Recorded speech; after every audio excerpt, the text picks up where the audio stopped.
Hey man, Another mate, all right? how you doing? Not bad, how are you? Yeah, good, thank you. Good stuff. That's a good garage. Is that garage? No, it's my basement. I kind of like get relegated to here when I'm doing my podcast. Nice. The perfect podcast hideout. Yeah, it's actually pretty good for sound 'cause it's all like low ceiling and everything. Yeah, man, that's perfect studio space right there. Just make sure the dry is not on it, it's all right. Yeah, yeah. Whereabouts are you? Uh, Whereabouts? just an outside of Manchester. Oh, nice. Are you in London? Yeah, in London. Yeah, South London. Ah, okay. Yeah, is that Mm. where you grew up, kind of thing? Yeah, I'm pretty much still work. Yeah, I grew up in Wandsworth and I'm in Battersea, which is still South London. Ah, Kind okay. of been I've always been south of the river. Right. It's still clinging on. Yeah, I But lived in East London for a bit. right, Didn't nice. venture south too much, but yeah, I That's the was thing, it's a divide, isn't it? It's like you're yeah, yeah, either you one side or the other. yeah, exactly, yeah. Um, but yeah, I was enjoying your episode on feels like healing. Oh, nice one, man. Listened to that the Yeah. other day just because my dad passed away when I was 18, and Oh wow. I've got a little boy as well, a 2-year-old. So what you were saying about Right. your lad asking questions, I just found really interesting because Yeah, I've yeah. not got to that point yet, but I'm kind of looking forward to it really.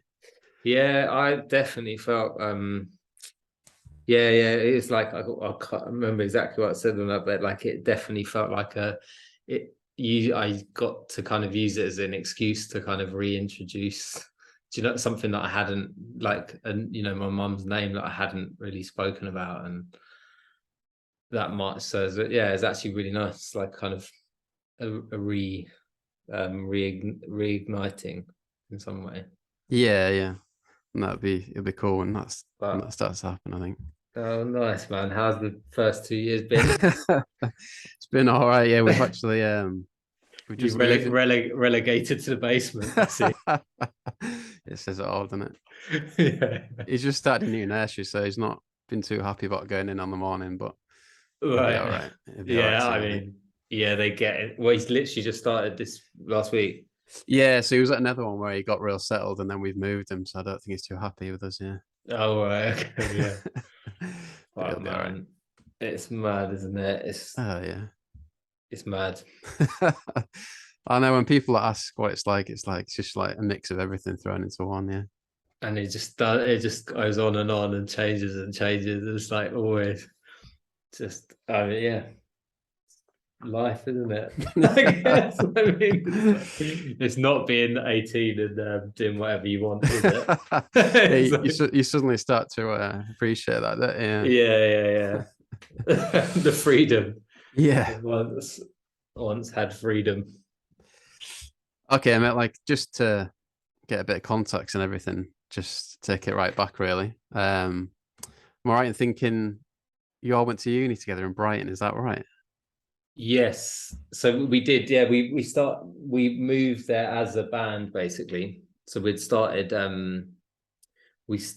the band in London and kind of we were all in there, sort of Clapham, Wandsworth, and we started there and then actually we probably were a band for like nearly 2 years before, or maybe a year. And then Orlando singer moved to Brighton to do an art degree, which had that moment where it felt like, oh fuck, like this is falling apart. Like, and actually we just kind of quickly all scrambled together and got places at university in Brighton and just moved the whole thing down there.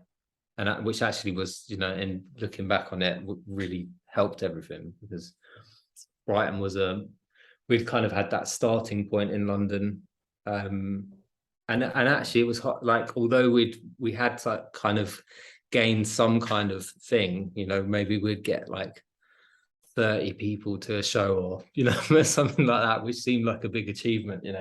Um, but so yeah, we spent a while gigging like that, and then actually Brighton was a place where because it's a small place with and so many venues in such a small area, that it just felt like we could just keep playing all the time, and it just became, it was almost kind of easier to kind of cultivate something, you know. And it kind of, you know, that's where we got built it into, you know, getting record deal and all that stuff. Right, okay. But I heard you on the podcast saying you only started playing guitar when you were 16 as well. Yeah. Which seems quite late, I guess, but I know, yeah. It is. I guess I don't know why that is. I mean, yeah, Felix had been playing guitar, who was in the band, who he actually wasn't in the Maccabees at first. He was in a band with Jack Pignate. So they had a band called Jack's Basement. Right. They were like the big band around town. and Felix knew Orlando and introduced me to Orlando's brother, actually. And Orlando wanted to start a band, and I had literally just started playing guitar at home, and Fee told him that I might want to, you know, play guitar. I said, do you want to speak to him? And I, you know, put me on a phone call to Orlando, and it within, you know, I think it was like, well, do you want to come to my house tomorrow? So I just went to his house, and literally, I sat on his bed, and him and our drummer at the time, Rob, they had like rehearsed a few, so I think they had 3 songs or something. And I sat on the bed, and they just played me 3 songs, you know, and then said, what do you think? What did you think? Yeah, I thought, well, I don't remember really thinking that much of it. I wasn't blown away musically by what they were achieving. What they were achieving sonically, but I was, I mean, I was like, yeah, definitely, let's do it. But yeah, I think that was the thing. I was kind of, you know, joining as a guitarist, but I knew I wasn't really a guitarist. Or well, right. I mean, I didn't know what I was, but I wasn't a very good guitarist. What about Felix at that time? Was he a bit more developed? He was better, yeah. He was a good guitarist, and he was in this the band with Jack, and I think it actually got, so we played a bunch of shows where we would be, you know, we would come and support them, or it would be that way around, and we started to like something started happening with us where we started gaining, you know, it started becoming a thing. We had some good songs, and I think it got to the point where we were kind of like, oh shit, we're actually on the same level now as Jack's Basement. And then I think there was always a draw. I don't know what happened. I think Jack was it was kind of always on the cards. It was his show a little bit, and because he went on to do a solo thing. And I don't actually know exactly what happened there, but I know Felix asked me if he could join the Maccabees.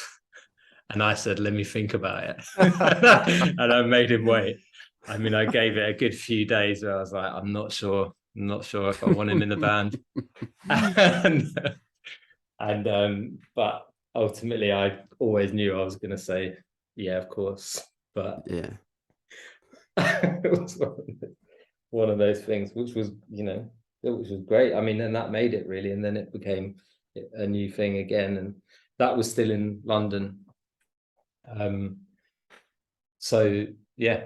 I think someone asked a question, William Han, I think, asked, if like if there was like a brotherly rivalry that kind of helped, I don't know, that made you kind of want to get better, kind of thing.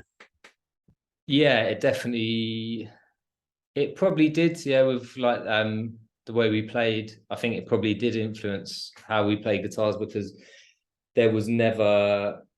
And I think even that in Felix, you know, actually maybe even when he joined the band, I was like, that's what it was. It was like, yeah, you can join the band, but you're not the lead guitarist. I mean, even though I knew he was the lead guitarist. And actually, I think the way we played guitars was it, because there was that mentality that no one was the lead. So both of our parts were as interesting as each other all the time.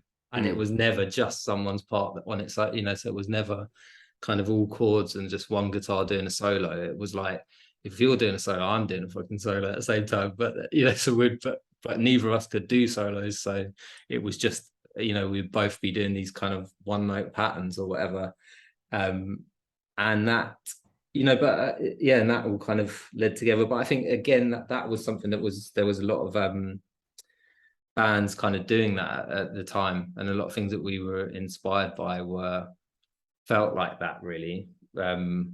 Was not about sort of virtuoso playing, but about, is that like kind of like ethic, I guess, like what stemming from the, you know, the way the Clash played or something, that way it didn't feel like they had to know what they're doing. It was just about the intent that you did it with.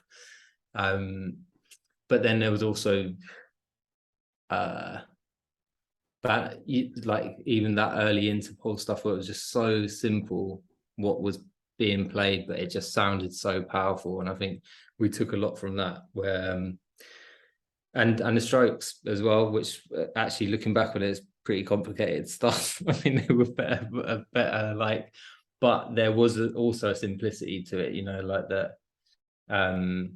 Even like the bass player, where it was just like, if you just play one note really consistently and everyone's playing downstrokes, and you hold that chord for as long as, you know, you can hold that chord for half of the song, so you only need to know 2 chords, because so yeah, so we took a lot of that on, I think, as well. Yeah. Yes. And then in terms of songwriting, I heard you say that Orlando would write the lyrics. Was it up to you guys to write the music, or was it kind of more of a group effort?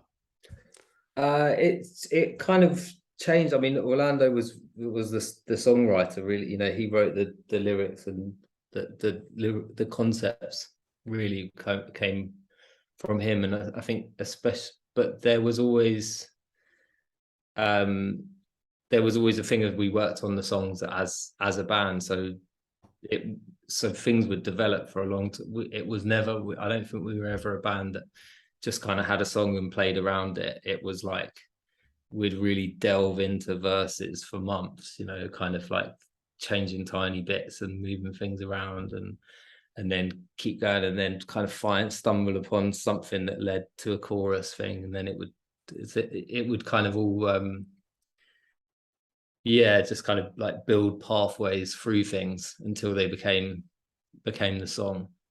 But you know, yeah, but you know, Orlando was the one that would come in singing stuff, you know, and actually at those early days, like I think there was he had, yeah, his take on things just like kind of made us unique, I think, and gave it its own space. And also his voice, like he had to, like thinking back on it, like his voice really stood out, and yeah. No, I agree. Yeah. And then you mentioned Brighton, just because I was reading an article on NME where apparently one venue manager accused you of inciting a riot and actually banned you, and you actually got banned from Brighton venues for a bit. We actually did. Yeah, I forgot about that. We actually got banned from playing in Brighton at all as a band. The Maccabees were banned from playing in Brighton, which was insane, and also banned from venues. We weren't allowed to go to gigs in the venue. It was, and then the next gig after our ban was lifted, which was like, I think it was a 2-week ban, maybe, or something like that. After it was lifted, we did a gig, and they basically lined the venue with police officers. Oh, wow. And absolutely killed the atmosphere of the gig. I mean, it was just like the driest, like the most sterile, uncomfortable scenario.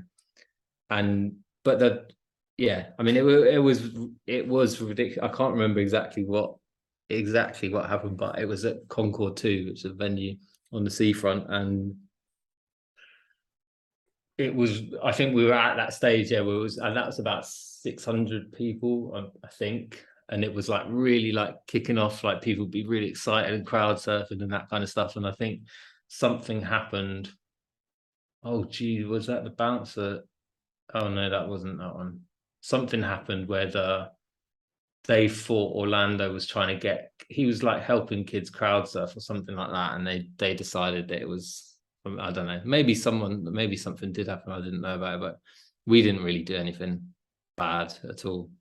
Yeah. It was just like, it wasn't fair to blame us for, and I don't think anyone even, I don't know. I think the whole thing didn't really make any sense, but Yeah, but I remember we came to watch you around that time when you played in Hull.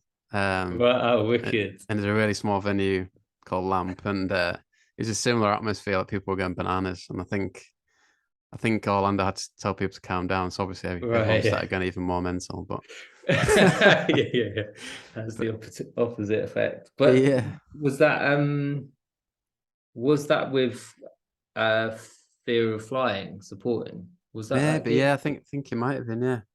because I remember we did a show in Hull with them. But yeah, Well, there's a couple. There's one at we Lamp did and one at a place called Welly, I think. right, yeah. The one at Welly I remember because I remember afterwards people were just queuing for the coats, and Right. Orlando just came around chatting to everyone, which I thought was cool. Wicked.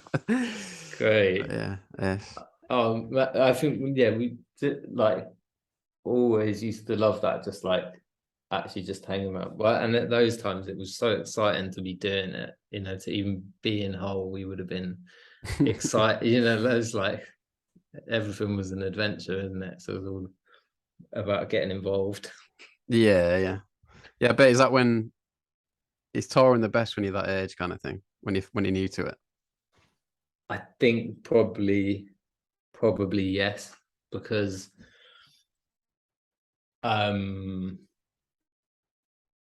it's hard to ever really match that excitement of doing it all for the first time and get going, coming from growing up in one place to then suddenly visiting everywhere in England, and just staying one night in every place and moving on, and just that, which would have been those early tours where we'd do like 40 shows or something around England, in a split van, sleeping at people's houses or whatever it was, or having like 6 people in a 1-bedroom travel lodge. And like, as you wouldn't be able to sustain that for very long, but that moment in time where you're happy with that, where that's like, you feel like that's an achievement to have 6 people in a travel lodge room and everyone just sleeping on the floor, and like the point where that feels like success. And then I guess later on everything becomes not as good or not good enough, so you kind of like end up being exhausted by, you don't want to stay, like even sharing rooms. You're like, are we still sharing rooms, man? We've been sharing rooms, because it pretty much was that at the end of our touring. I think we just got to the point where we weren't sharing rooms anymore, but me and Rupert, who's a bass player, we shared bedrooms like for the whole time. And it's like, yeah, you definitely get to that thing where you're like, are we never ever gonna get our own room? It's like weird. Like, but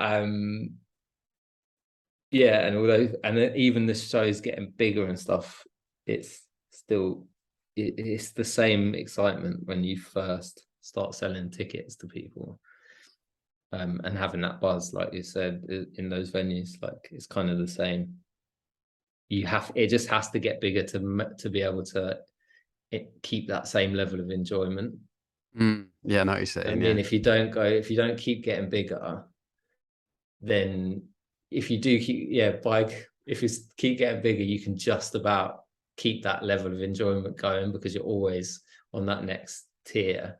But then if you're not doing that, it's hard to remain as enthusiastic, I guess. I don't know, maybe that sounds bad, but you couldn't, like, for example, now the idea of touring like back then when we were 19, it's like, I don't want to do it. Yeah. I mean, that's it. Yeah, that's it. It's not for me. Yeah, when I spoke to Gary Jarman from the Cribs, he said they kind of benefited from quite a gradual incline, Yeah, rather yeah. than I guess Would you say it was the same for you, or you were quite? I completely. suppose you were quite popular to begin with, or was that not the case? I think like slowly. No, I think that in the same way, I feel like we didn't, although it did like it was great and exciting, but I don't think we ever really blew up. And actually, I don't think we ever really did have that moment where it kind of exploded. It was just like, yeah, I think we completely just constantly just sold a few more tickets each time and kept going. Right. And actually we did that for 15 years or whatever it was. To the point where it was, wherever we ended at, so that was headlining festivals and you know, the Alexandra Palace shows and stuff, which were just huge things, but it didn't feel, it's like we'd already, even to get to that point where we did 3 Ali Pallies, it's like we'd done 1 Ali Pally, then 2 Ali Pallies, then 3 Ali, it's like, and with Brixton Academy, even every step, we basically did every event in England, we did every step of venue, we never skipped anything. So we probably we just played our way up for everything. Yeah. Which is looking back on it, I mean, that was great. That was great, a great thing, and probably kept us going. Yeah. I've always thought that about the Cribs. Like they got to a point where they could have like the choice of venue. Like they didn't have to do stadiums. They could just pick the coolest venues, pretty much. Right. Yeah. Great. Seemed good. Wicked. And then in terms of like labels and like management, at what point did that kind of come in? Was that quite quickly? No, in Brighton that kind of happened really because we were still when we were playing in Brighton, we'd started to give, I think we made an EP or something like that, that we'd hand out to people, and it had mine and Orlando's phone number on the back, and that was our kind of like effort to try and get people, try and, actually I don't even know what we were trying to get. I think we were trying to get gigs, but that was it. Yeah, we weren't really chasing managers or record labels, we were chasing gigs. I think that was that's how we saw it. I don't even think it even crossed our minds really that needed to get a manager. And then we met a promoter called Laura Davidson, who I think I'd gone down to find her. Someone had told me that she was the promoter in Brighton that you needed to speak to get gigs, and I'd gone down and kind of like bigged us up to her, and she'd given us a gig, and then it kind of she put on a few shows for us, and then she kind of said, well, shall I help you with this? And she got involved, and through her she introduced us to John Reed, who lived in Brighton at the time, and he had managed like Delamitri and Lightning Seeds and Gil Norton, the Long Pigs. Like he'd had his, he'd done his work in things, and he loved the show. I think he might have even been about to retire at that point. I don't actually know, but he just invited us to his house, and we sat down, and he was like, what do you want to do? And we're like, we want to take this as far as it can go. And he was like, cool, let's let's do it. And we went, and that was our team really. And through that, and I guess his experience, suddenly we had a bit of guidance, and did a couple of singles, I think, with Fierce Panda, which was sorted through John really, and then our introduction to Fiction, which I guess like Jim Chancellor and Alex Close at Fiction at the time came down to a show, and that turned into something, and we signed that record deal. Well, I can't remember exactly the year, but I was probably 19 maybe, and that record deal, I think it was a 4 album deal, can't remember, but anyway, we were on this, we made all of our music with them right up until the last record. Is that a bit of a pinch yourself kind of moment then when that happens? or you kind of built up to it? What, when we had When you signed on like a 4 or 5 album deal, yeah. Yeah, I think at every point in that deal they could have dropped us. I don't think they was stupid enough to. Well, I mean, I don't know how it all works, but yeah, it was. I mean, we were. We couldn't. I mean, it was the best feeling in the world, really, to have like. And we were at these. I'd started a course at university in product design, which I was I quite like the idea of product design, but I didn't really want to do. I kind of saw it as I had that gave me a student loan that paid for my rehearsals and meant that I was in the same place as the band. And so actually the pleasure I took in being able to go and get into my, which actually I kind of did before I needed to do it, but going into university, I don't think I really turned up, to be honest, anyway. I don't think they even knew I was still there. But I made the point of going, I'm not going to come back anymore. Like, I'm out now. At least you told them. Yeah. So but yeah, that was amazing because it just gave us that full time focus. We could just do, I think we all just stopped doing what we were doing. And it actually at that time paid for us. We didn't have to work like on anything else. We just worked on the band. And we didn't have a lot of money, but we had enough money to live. And that was it, but I still like we were literally on the way we did the whole Maccabees thing. We just were on the same way from that day, basically, that we signed the record deal. We put ourselves on a monthly income and just paid ourselves that throughout the whole thing. So we never kind of like had loads of money or any less money than that. We just always just had enough to get by, and actually that saw us through our whole career, really. Yeah. So you had no like big Guns N' Roses moments or anything? No, I don't know. Yeah, we didn't even like. Maybe it was quite clever. I don't know if it was us just not paying enough attention, or it was really cleverly managed. But we never kind of went, oh look, we've got loads of money. It was always like you don't have loads of money. And maybe that was just the truth of it. It was keep you humble. Yeah. And then you mentioned those early recordings, like obviously around that time, like the demos that were put on there, kind of pretty special, kind of early times. Was it good to be able to like get those recordings out to fans, kind of as and when you wanted? What with the EP thing I said about? I just remember like those early recordings, like on MySpace and stuff, like they became big in themselves before there's any actual official kind of release. Yeah, which I'd love to actually hear those recordings, because I can't remember what ones they would have been. But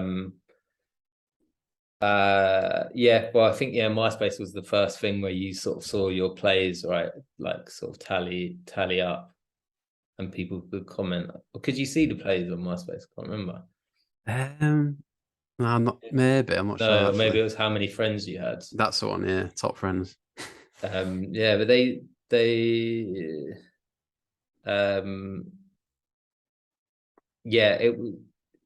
was great, because it just built and actually people knew the songs more, and there was it was that thing of like certain songs just connected in, and then they connected live, and it translated back into everything we're doing. So I don't know, thinking about it, it was an amazing thing. It really was, to think that the thing that you'd been creating and making was just taking on its own life. I was reading that Latchmere was kind of like a bit of a breakthrough song and a bit of a viral video as well. Yeah. That was, such a good song. Yeah, which again was just Orlando, that was his idea, and it was just exciting. And I think it was, but yeah, people related to that. And I literally go to Latchmere every weekend. Right. I'd take my kid there, and they had like Yes. they had we were going because the pandemic was like no one could go swimming or whatever.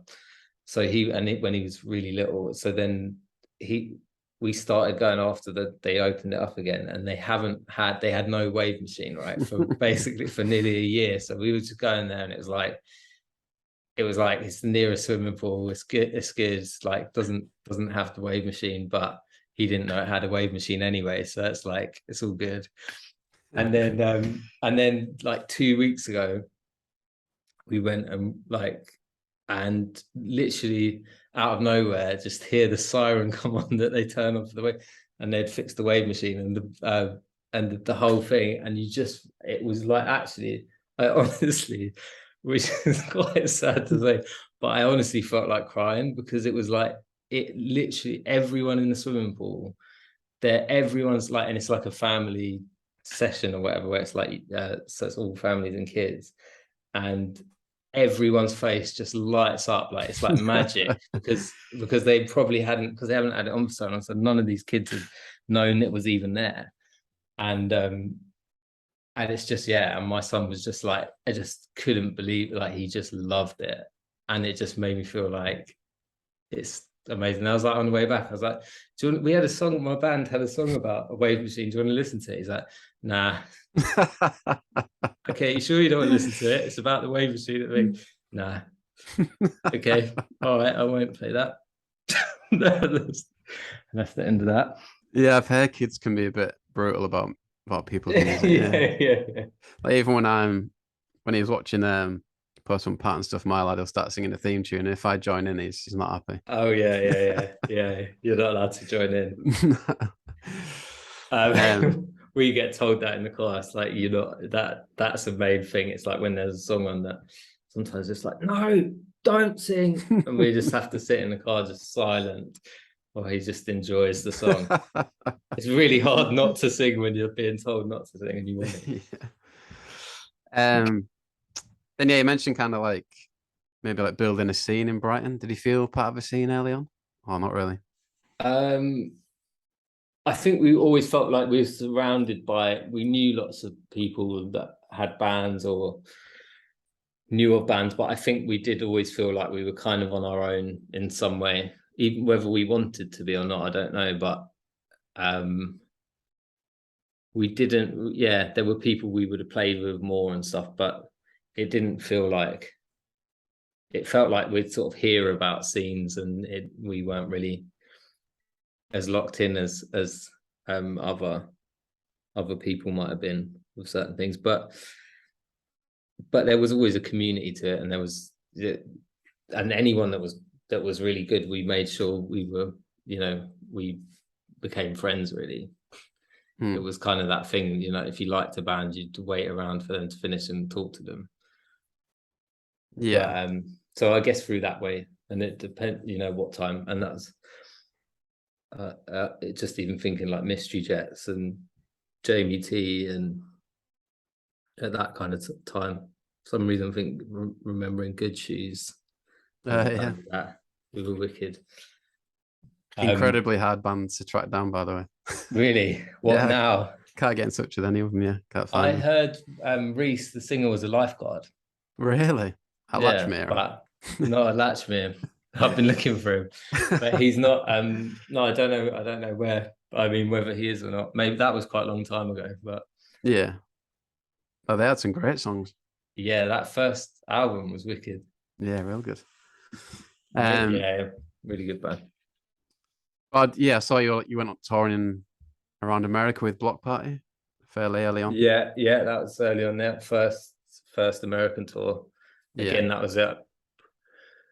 Maybe that was like just after our first album had come out, and again, that was an incredible experience that you can't really match, like touring America after that. It was so exciting that that thing of just like arriving in New York and seeing the yellow taxis and smoke coming out of the drains, and like it just felt like it was just amazing. And we did some wicked, like we played like a casino in Las Vegas, and there was a bunch of really amazing moments on that tour. We had a bus crash, our first bus crash, van crash. All we right. hit a deer we were driving through Kansas, I think, kind of felt middle of nowhere, and it was fast, like we were doing probably like full on whatever, and basically a deer just stepped out into the road. Felix was sitting in front, actually next to the driver, and he remembers it looked like the deer looked him straight in the eyes, and then we hit the deer head on. Wow. And the deer just like must have flew off the van, kind of swerved and just about narrowly avoided coming off the side where it's like kind of like on a not cliff but like a big sort of deserty hill, and pulled over, and the front of the van was like completely caved in. With everyone was fine, but just like dripping with blood, and it was actually it was like a silver van, and the whole side of it was just red with blood from the deer where it had like just, and in the middle of the night, and we were just literally all got out of the van. This is the first time any of us had been to America on tour, and we were all young looking back on it. Even our tour manager was a DJ from a club in Brighton that we'd asked to tour manage us. So it was all new to all of us, and we ended up having to push this van just in the pitch black until we found a petrol station somewhere, and found petrol station. The people like in the petrol station couldn't understand our accents and thought we were the strangest people they'd ever seen. And it was all just that was quite a mad experience, actually. Yeah, that's mad. I saw you. Do you have like an accident backstage once playing cricket or something as well? Cricket? Did I? Yeah, maybe I did. Something like you did your backing before a gig, but you managed Yeah, to. I did. Yeah, I did. From Berlin to Felix or something. Where did you hear that? I just like searched on NME, and it's like a random right. article saying there's like a cricket incident. A cricket incident. Yeah, I mean that sounds about right. Yeah, I did. Yeah, I did, and I mean it was. I pulled a muscle in my back and I couldn't move, and it was literally before the show. There was a festival somewhere, and but actually I got the festival had like where they always have these like massage like things that you can book, like, and they had a acupuncture person, and they put, which I've never done before, and they put needles in my head, put a few needles in my head, and it sorted it out. Nice. Good festival experience. Yeah. You was mad for cricket as Felix is? Felix, yeah. That's his thing. Yeah, you into it or not bothered? Not really. I mean, no, I'm not bothered, but I'm not to the same degree. Yeah, I mean he's he's next level, yeah. Fully blown cricket person, right? You're more known for the cricket these days, I'd say. Yeah, exactly. Moved on from music. Got bigger things to deal with. And then just want to talk about recording the first album, like doing it with Stephen Street, obviously like prolific producer. What was that like for an experience as like a young musician? Yeah, I think immediately that was an amazing experience actually with Stephen, and we did it at a beautiful studio, Olympic Studios, that's gone now. Was in Barnes. But that was a real sort of like, that was really where we realized we'd signed to a major label, because the studio had like, you could go to the canteen and have whatever you wanted for lunch and stuff. But you know, Stephen was just such a trusted, we loved, obviously, as everyone does, love the records that he's made, and he was just such a trusted person, and there was never, it was just you know, what he did sounded great, and there was never a question mark over anything. It was just a kind of seamless process of like, we had the songs, this is how we played them, and he translated that for us. And so actually, so that was a really good experience, you know. And I think also, you know, he probably lifted it to a level where we could have made kind of, I think we definitely could have made a lo-fi record somehow, and maybe it wouldn't have translated as well. And so actually whatever decisions were made then, it was a good one. And then we did a bunch of songs with so we made the other half of the record with Ben Hillier, who was in a studio in London Bridge called The Pool, which was looked like an empty swimming pool, which again, and we did sort of the other side of the record a little bit. So we did like Toothpaste Kisses and stuff with him, where we did slightly weirder stuff. He had a kind of unique approach to recording, and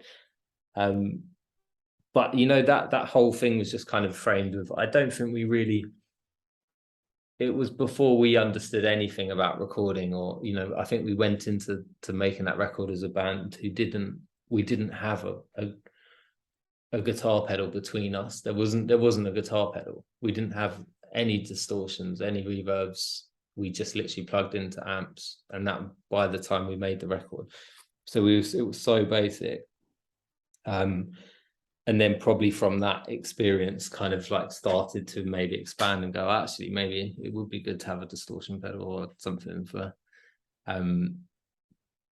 but that's the beauty of it, man. And like in terms of, I love that idea in like in producing records, that the band don't have to have any, because now it's much more difficult, I find, because not necessarily more difficult, but everyone has to a degree this thing of being a record producer, because everyone can record on their laptops and everyone understands things, and computers have everything essentially that a studio has built into them as plugins and stuff. So you can kind of, everyone has a grasp of a compressor and blah, blah, blah, like being able to record stuff. And actually at that time, it was a really beautiful thing to go into the studio as a band, and none of us have any idea what anything did or how anything was really recorded, and just kind of trusted in the process and focused on playing, and that is something that I imagine it just feels more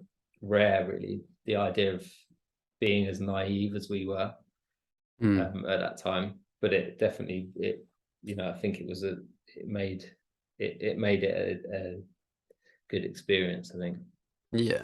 So you kind of use the guidance from those producers in terms of like what pedals you should be going for and what kind of sound you should be going for, kind of thing. A little bit, yeah. I think we probably just, I don't know, I feel like a lot of that record was just translated what we did, but well. And I think just coming out of that, I think it probably just sparked, but as any band, like you start to learn these things, so you, every time you go back into the studio, a bit more about what you want or how you want things, and and actually it probably makes things more difficult, because suddenly everyone's got an opinion on stuff of this, or actually that's too loud, or that's like, this isn't how I want it to sound. Whereas back then we didn't have any of that.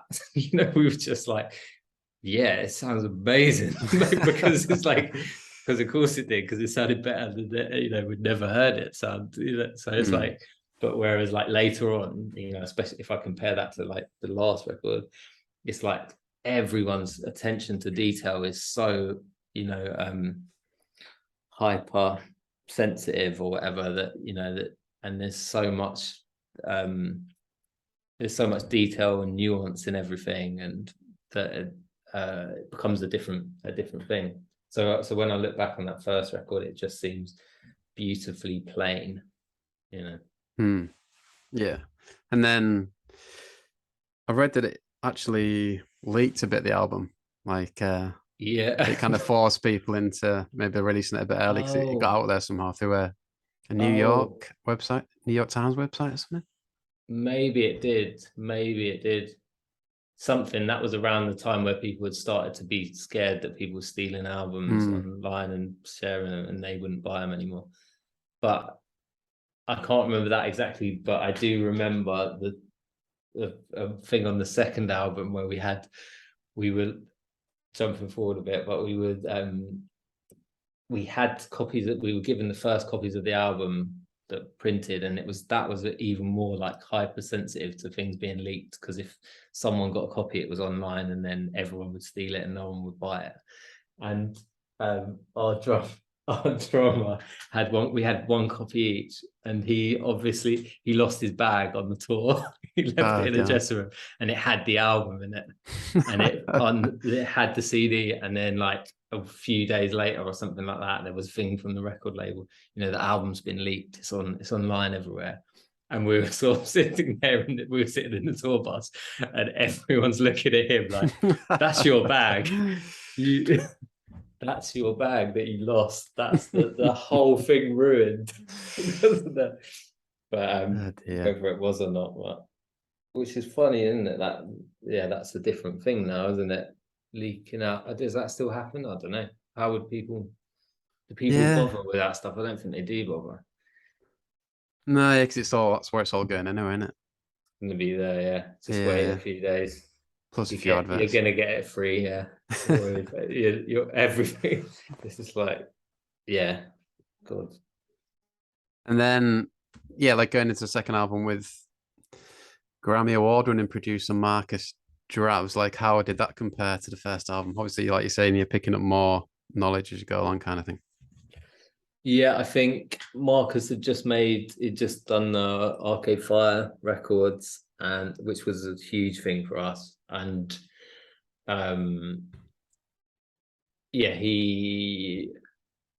we'd spent a long time writing that record. It was a different record because, like with that first album, you make everything while you're still playing shows, really. So you're kind of in between shows, you're writing songs, and then you're playing songs and developing it. So actually, by the time we were making the record, there was no pressure building up to making it, because we'd already done it. You know, it already existed. And this time, I think we'd spent a year at least, if not more, in the rehearsal room in Brighton for the first, and that was the first time we'd had no shows for a long time, and we just literally stared at each other and tried to write the album from beginning to end, you know, and in it complete form, which was, I guess, how we always did stuff, which was completely complete everything, you know.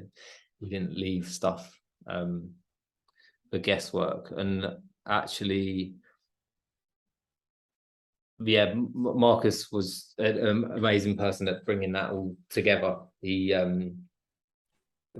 very much, actually, at that time, looking at it at that time, it's like you do need that. Opinions start to, by that second album, different people got different opinions. It becomes different things. There's more songs flying about. There's more songs people don't agree on, or someone wants it one way, another person another. And I think Marcus was actually the perfect person to kind of put in the room as a boss. And when he sometimes you need that, and when he made a decision or pointed it in one direction, you couldn't really argue with it. So it was, which is some, you know, like, if we were allowed to debate everything, and no one kind of said, you know, no, this is the way to go, this is where we should go, then then things could be more difficult. But actually, yeah, he managed that one well, because we got through it, and we were all, you know, and we were really pleased with that record, and it elevated the band again, not into like stratospheric, but it did give us a lift, and it was a great record. And so yeah, it was a good process, and we made it through, like, you know, we got to explore a bit. We did part of it in Liverpool. We tracked it all in Elevator Studios in Liverpool. Then we went to, and then we did a bunch of it in Paris. We stayed in the house in Paris, the whole band, and walked to the studio each day. And then we went, and then we finished it in a place called Hook End Manor, which was like this big kind of country estate house near Reading that had a studio in it. And that's now actually really weird. It was always like, had all these stories of being haunted. Like it felt terrifying. Like it was a scary old manor house, you know. And we always felt scared being there at night, because it was a scary place. And then actually not that long ago I found it had been empty for a while, and actually I don't know exactly the story of who owned it, but it was basically left. It was just left derelict, like they'd kind of fleed it. I don't know what the fuck happened, but they left. So there's videos of people going to, like, what's it called, where you go, like going with a camera and like breaking in to the derelict Right, yeah, I know what you mean, recording yeah. studio and going around and like filming all these rooms that have been empty and for years and years. It's like really strange, because it must have been like it felt like there was like a family living there and all that stuff at the time, and then it's mad. And actually in the video, which is on YouTube, of this guy breaking into it and looking around it, there's like, he goes into the basement of it, and in the basement there's a gravestone, a child's gravestone. Whoa, yeah, that is weird. I mean, so yeah, that's where we finished the album. Okay, did it add something to the album, do you think? Yeah, I don't know, there's some sort of haunting in it, but yeah, no, it was good process. And then, yeah, the third album was in, is it Rockfield? Is that Yeah, we famous started for, like, that in Rockfield. Yeah, Oasis and Stone Roses? Is that the same one, I think? it was. Yeah. Oasis had made a record there. Stone Roses, Charlatans. Like it's an amazing place. Yeah, it's still going at the moment, and it's Okay. proper residential studio. It takes you away from everything. Mm. You're And not you can't even really get into town that easy. So it's just sort of all, and there's like horses and all that stuff. yeah, I But saw a thing with Noel Gallagher where he said he sat up halfway on the wall to record Wonderwall or something there. Or oh something. yeah, that is, yeah. There's loads of stories like that, and there was a fight. Liam smashed Noel's guitar there or something like that. Yeah. That's a sort of famous story from there. But it has a lot of history, that place. Mm.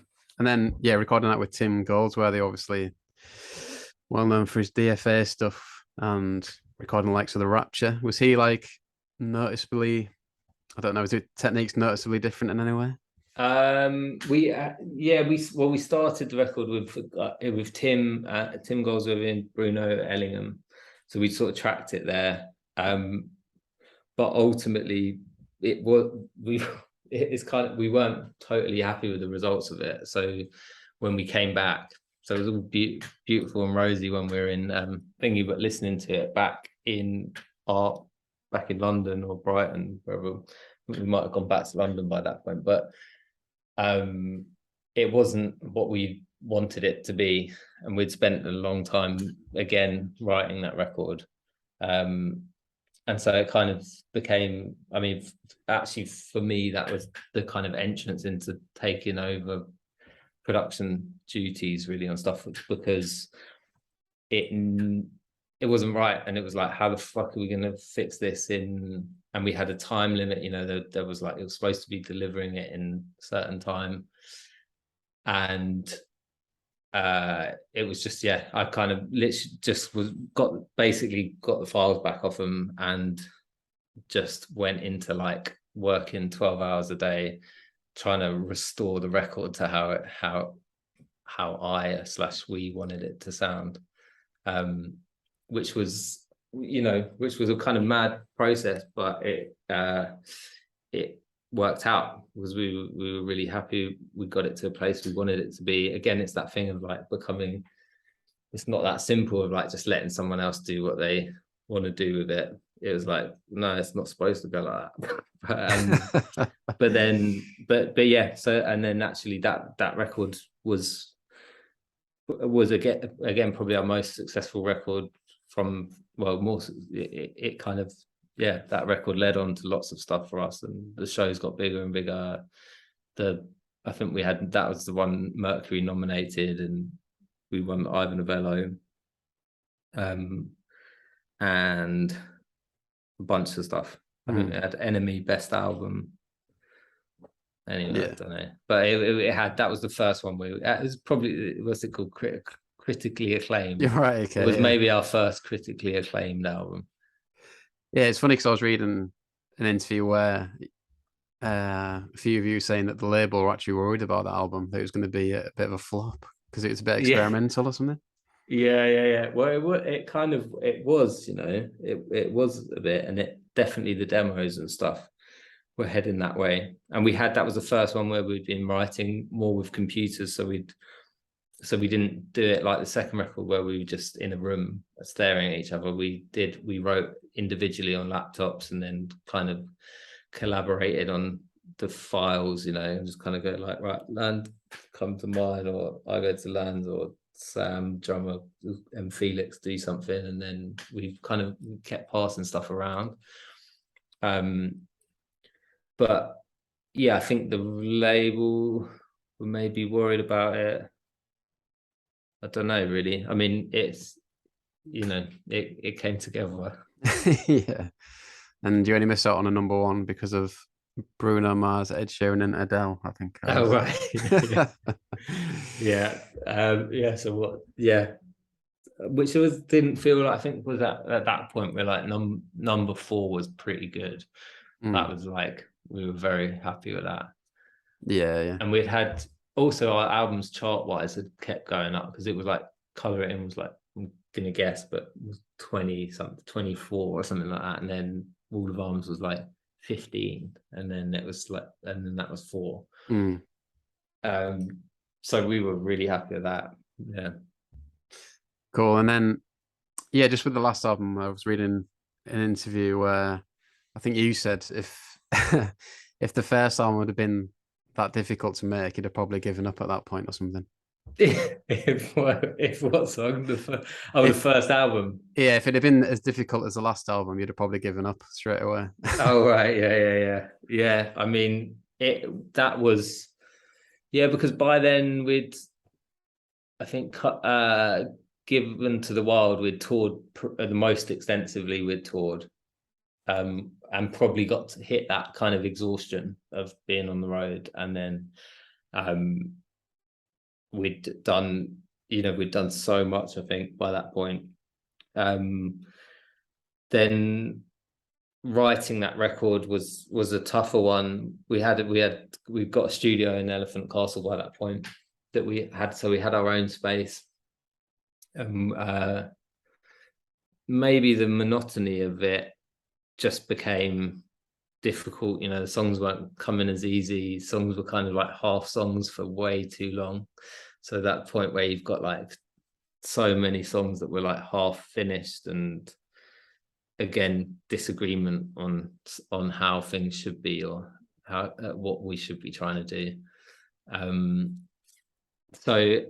And actually that was one that the demos racked up to 100 or something. It was maybe above 100 at one point, files that we had that we could kind of go, this is where we're up to, let's listen. And it was like 100 bits of music that made no sense whatsoever. So actually getting that to the point where it became a cohesive whatever it was, 10 or 12 song album was a challenge. And I think definitely took its toll. It had its moments, but there were some great songs that came out of that. And we had our own studio, so we made it in our own studio. There was something nice about being at home and not being away, which was intentional. We wanted to do stuff like that. And there was, I mean, for me, it was like I enjoyed that process, because producing it was like, I was kind of like getting to sort of live out both sides of it, really, which is, was the two things I wanted to do, really, which was producing and being in the band. And but there are also two things that are it's a difficult job, and it's also why a lot of the time why there's that thing of like people could get outside, like outside external people to sort of balance dynamics and stuff. Mm. But you know, that record was again the most successful. I mean, the record, it went to #1, and it was like led on to the biggest shows we'd done to date, and we started touring again, you know. And I think by the time we were touring that record, we were kind of like, there's the big break coming up. Do you know what I mean? It's like, if there's gonna be a serious amount of years off after this. But yeah, there we go. Is that the thing about having your own studio? Is like you've got the ability just to go wild. It's hard to know when to stop, maybe. Yeah, that definitely. Yeah, there was no restraint. There was no. We didn't have anyone sort of forcing us. Although the label were kind of on top of it, there was no one giving us deadlines. So and we were kind of, I guess, educated enough to know for it to be our thing. You know, there was no one was our boss really. It was like kind of, well, this is what we want to do, so we'll do it this way. And actually that, you know, probably didn't work in our favor in terms of cabin fever, you know.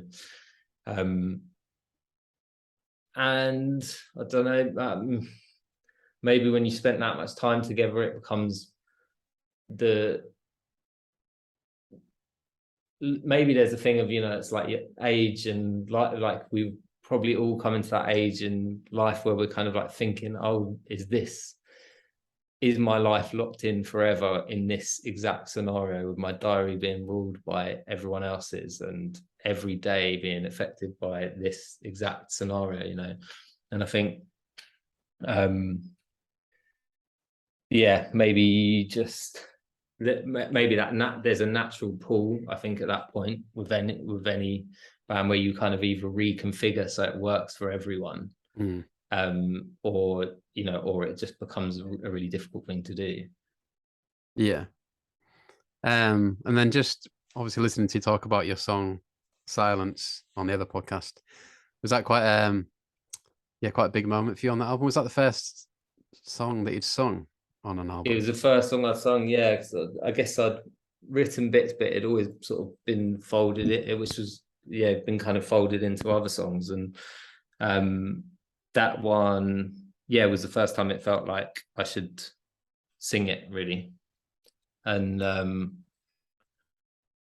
which was, I mean, amazing. And I felt very supported by the band, and even actually in the vocal and the song, it's like Orlando's singing, I'm singing, but Orlando's kind of doing this, like he's singing it with me, but in a kind of ghostly echo behind my voice, which helps out.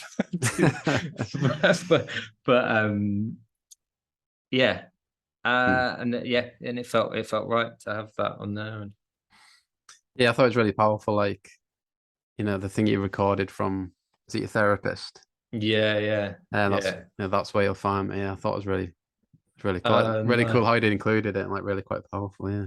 Oh, nice one, man. Yeah, I always that was always, because I listened back to it at some point, and I realized how quiet that was in the mix. That the voicemail is it's like, you really got to listen. But that's the that's kind of where we were at as well, with making, like, everything had like kind of like undercurrents and hidden things, and, you know, subtle like things that point in a certain direction. And there's a lot of subtlety in everything we were doing then,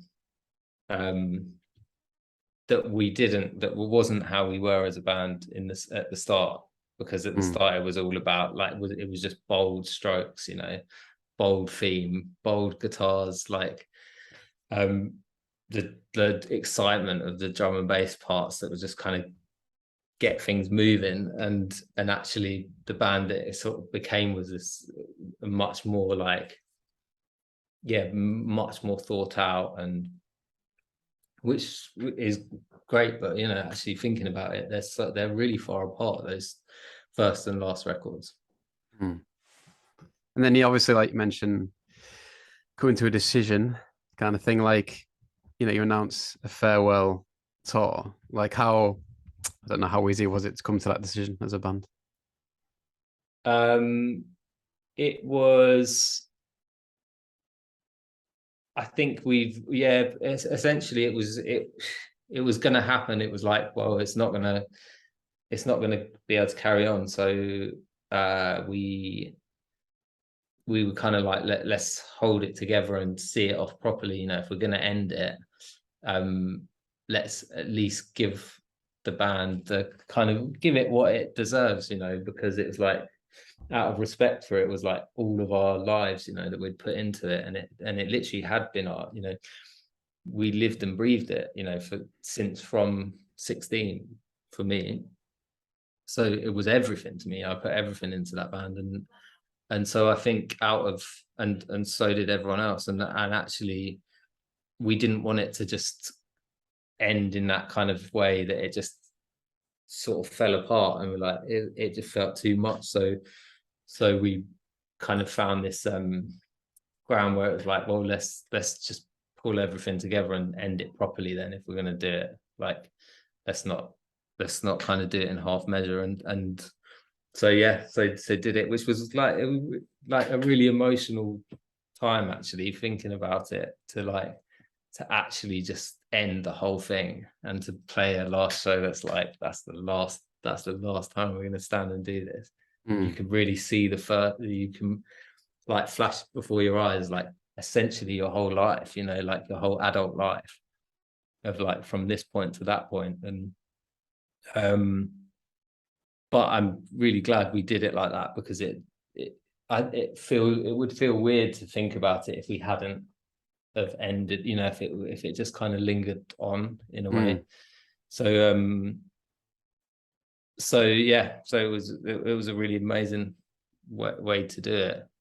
Yeah. But full of emotions, like so many different emotions the whole time, and like, you know, also just doing those shows and being like, having moments where you're like, just feel like so sad that you're like, this is what I want to do, and we've got to this point, and this is what we've all worked for, and now that we're not going to do it anymore. And so that was, but then also like other emotions of like, do you know what, I feel like I want to move on as well, and this is a good, like, you know, life like life has another path now, you know.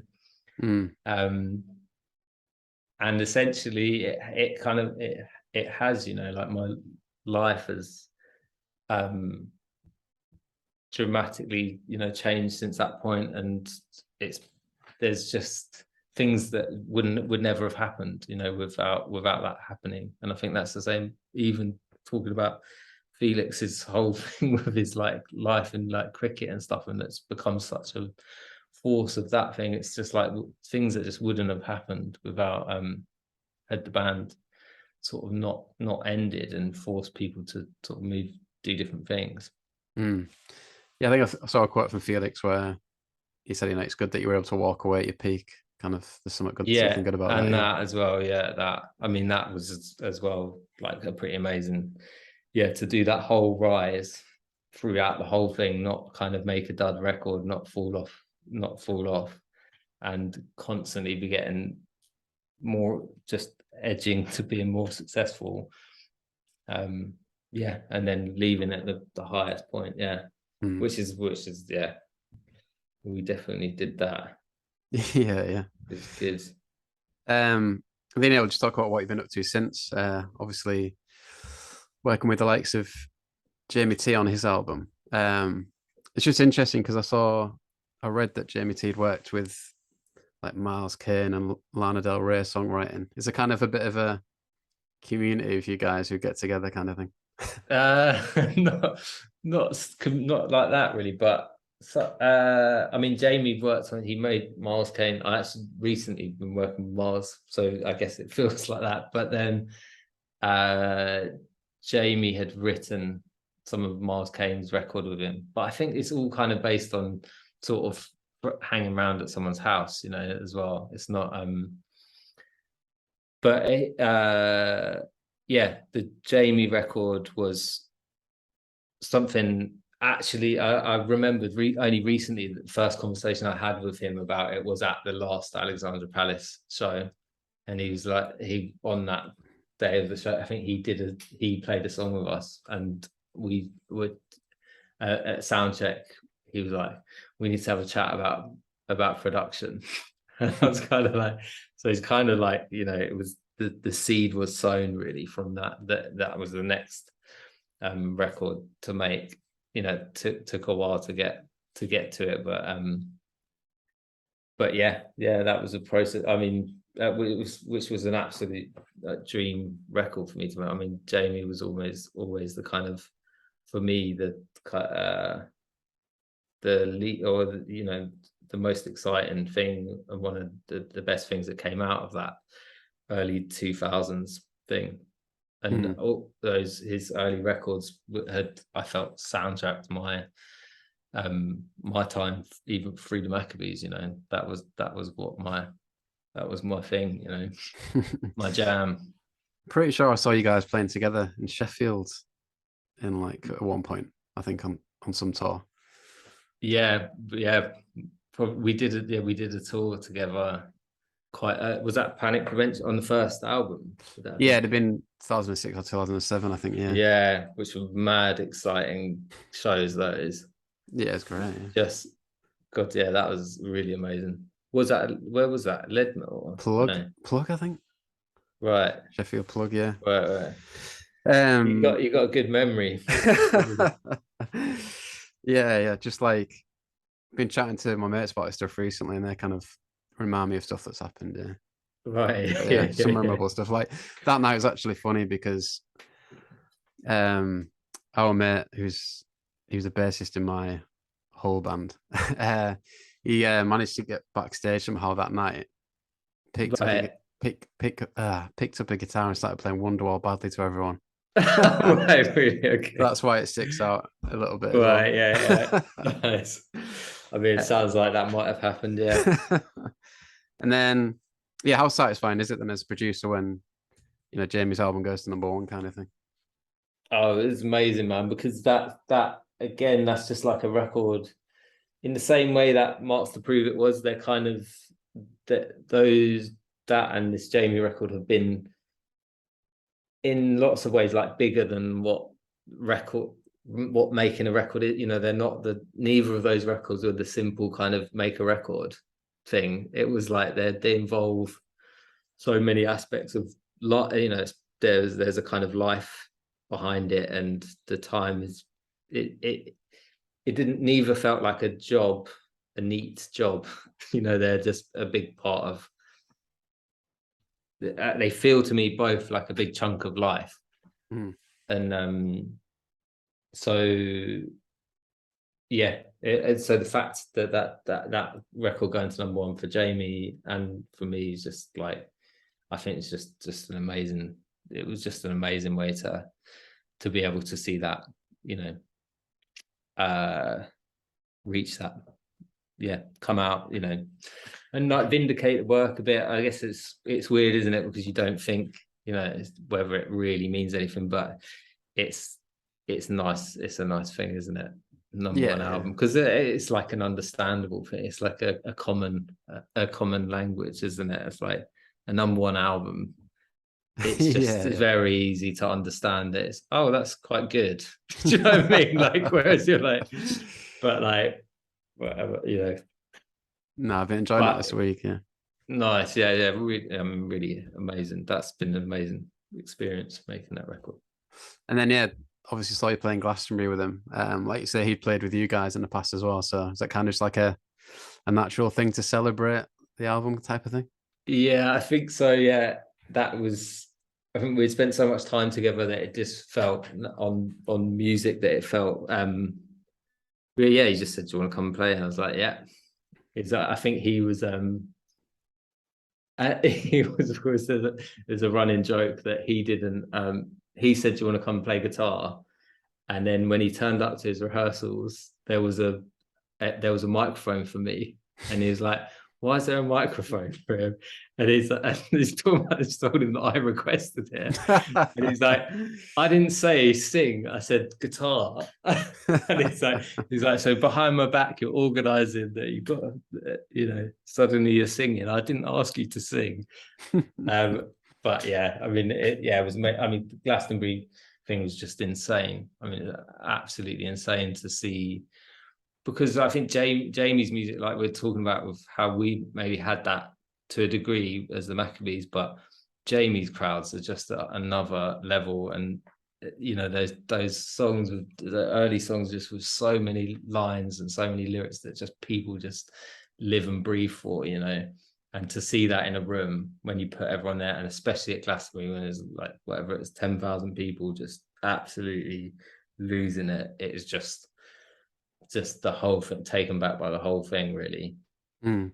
Yes. Was it on the same time as Paul McCartney as well? Yeah, same time. Yeah. So he did well, two very different shows. yeah. All right. Cheers for your time, mate. I'll just finish on to. Well, actually, talk about new projects as well with Felix and another one of your brothers. Is that right? Yeah. Is it 86 TVs? Yeah, we've been working on that band, for a few years, really, and actually recently just finished making. We actually went a bit overboard and recorded a 20-track album, right? That was partly off the back of the pandemic. I think we got a space that we worked in during when it was all kind of lockdown stuff, and we just had, just kept working on stuff, and and actually we worked with Stephen Street. Oh, right. Okay. So he came in and helped us record, and so it's been a long ongoing thing. That's pretty much, we're going to start putting out some music fairly soon, and work out how to do it. Excellent. Try and avoid spending months in a splitter van. So what made you want to get Stephen Street involved instead of producing it yourself?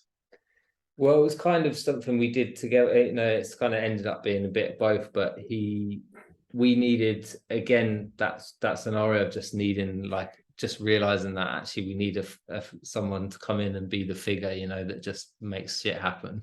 And again, like, we trust Stephen, and he's just a great person to have in the room.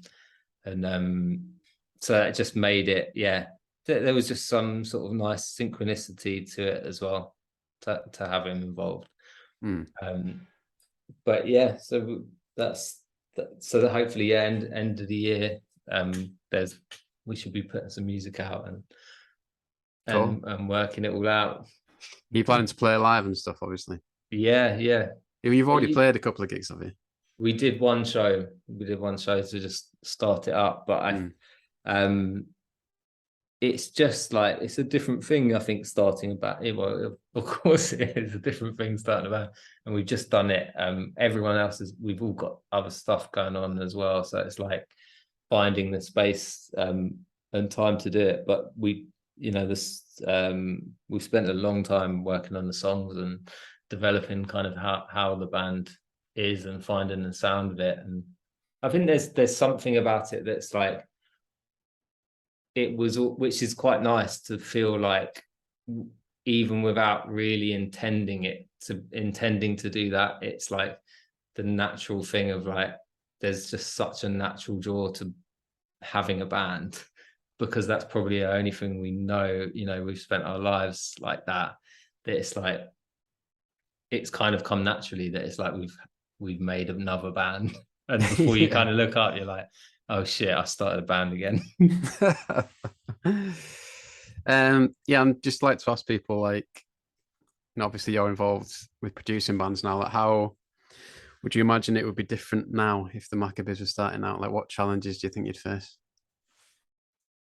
I think it would be. I think it's a lot harder for bands. I think there's less. Even that story, like we were talking about earlier, where we got given enough money to have a wage, so we didn't work on could not work other jobs. You know, I feel like that. I'm not even sure if that story is very, especially between a 5-people band. I feel like you get a record deal now, but you're still working in the shop. Like, I think I'm pretty sure that's closer to where it's at the moment. So, and thinking about it, you know, that was genuinely, yeah, you kind of need that as well. You need the freedom. You need, like, if you're kind of on a path to doing something, you need kind of the full commitment into it and time and stuff at a young age. And so that probably makes it a lot harder, because people have to make decisions that are probably, and sometimes probably like smart decisions of like, this is not going to work out for me being in a band, because like, whereas I guess if there's a bit more investment in it, you can kind of go, actually fine, I'll put everything into it. But it's not that easy, is it, if you can't, you know. So is it, yeah, I think it is a harder time, but then there's probably lots of other benefits as well. I don't know, what do you think? Well, from what people have said, yeah, like you mentioned earlier, you've basically got a studio on your laptop. Yeah, but I guess it's just monetizing it where it becomes hard. Yeah, I know, but that thing of studio, laptop studio thing, it kind of works against bands really, because people work as solo things, and actually the expense, which we found out doing this band, really trying to pay, you know, places like storing your gear is expensive, like rehearsing is expensive, being in a rehearsal room each day. It's like, especially in London, I mean, it's like, I feel like we used to pay like, what was it, like 20 quid for rehearsal rooms, and now it's like, you go to rehearsal room, it's like 120 quid a day, and you're like, what? How? But then that's the thing, yeah. So we would like, where we would have like just spent all our time in rehearsal rooms slowly developing as a group between the dynamic of people.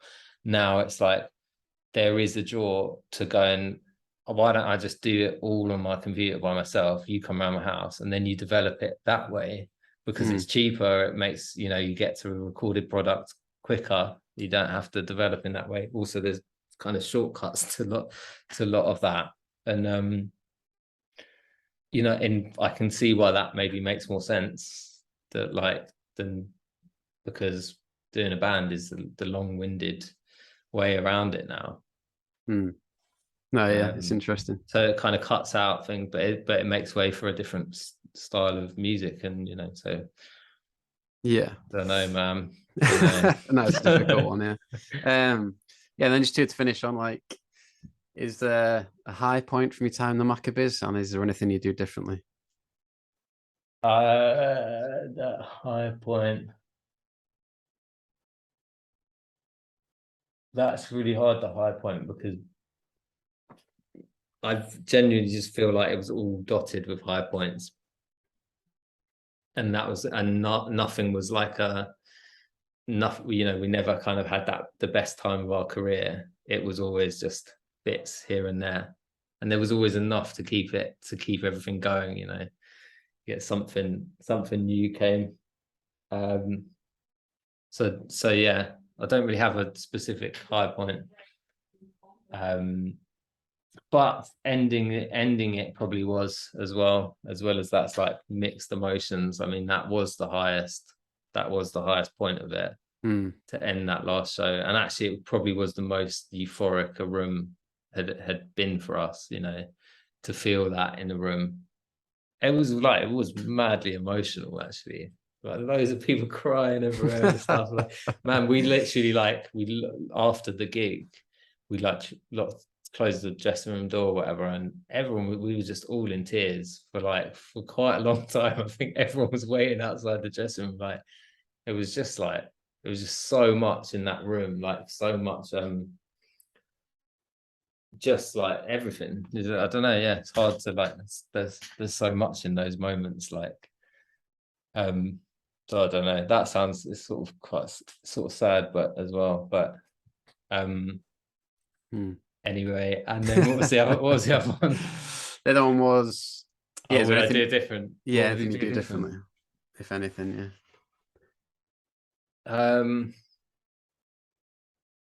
I also just, I feel genuinely like proud of how we did it and the way we did things and the way we kind of like the way we treated other people, our whole way through our career as a band. And so actually, no, not really. I don't think I would do stuff differently. I feel like proud that we did it and got through it, and I'm happy with that. All right, nice one, mate. It's a good ending, I think. Thanks, man. But yeah, cheers for that, mate. Real good. No, wicked. Thanks for chatting. No, I enjoyed it.